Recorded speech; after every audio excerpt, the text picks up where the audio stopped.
Magandang gabi po sa ating lahat. Andito po tayo ngayon sa Marina, Old Port, sa bayan ng Limassol, sa bansang Cyprus dito sa Europa.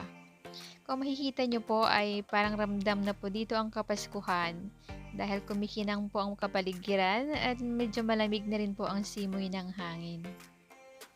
Sa mga gusto pong bumalik sa pagiging bata ay pumunta lamang po kayo dito sa Marina.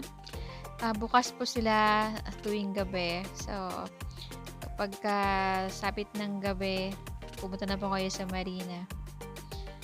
At maganda pong maglakad-lakad doon from Molos Park. Maglakad kayo papunta sa dulo ng walang hanggan.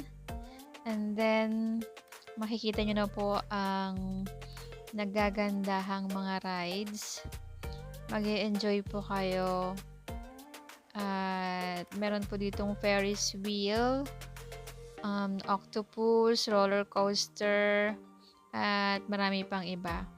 So, hindi lamang po para sa mga bata, pwede rin po sa mga matatanda.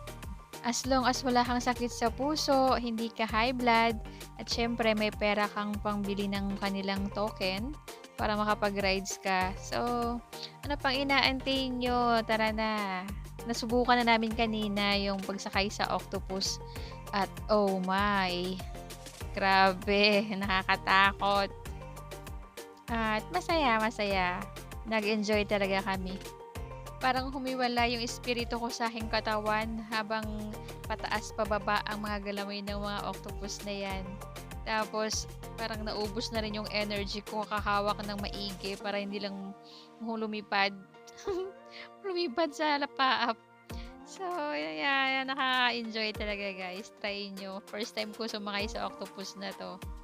Maraming salamat nga pala sa aking mahal na kaibigan, kay Christine Fernandez Xavier. Thank you so much, baby ko. Sayang si Arjeline umuwi ng maaga. Next time na lang ulit. Hanggang January pa naman sila dito. Hindi sila alis kaagad. So, yeah, every Sunday punta tayo dyan mga be.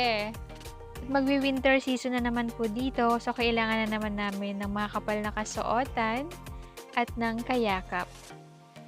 Kayakap na unan at makapal na kumot. Ayon mga be.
Thank you for watching po and enjoy your rides.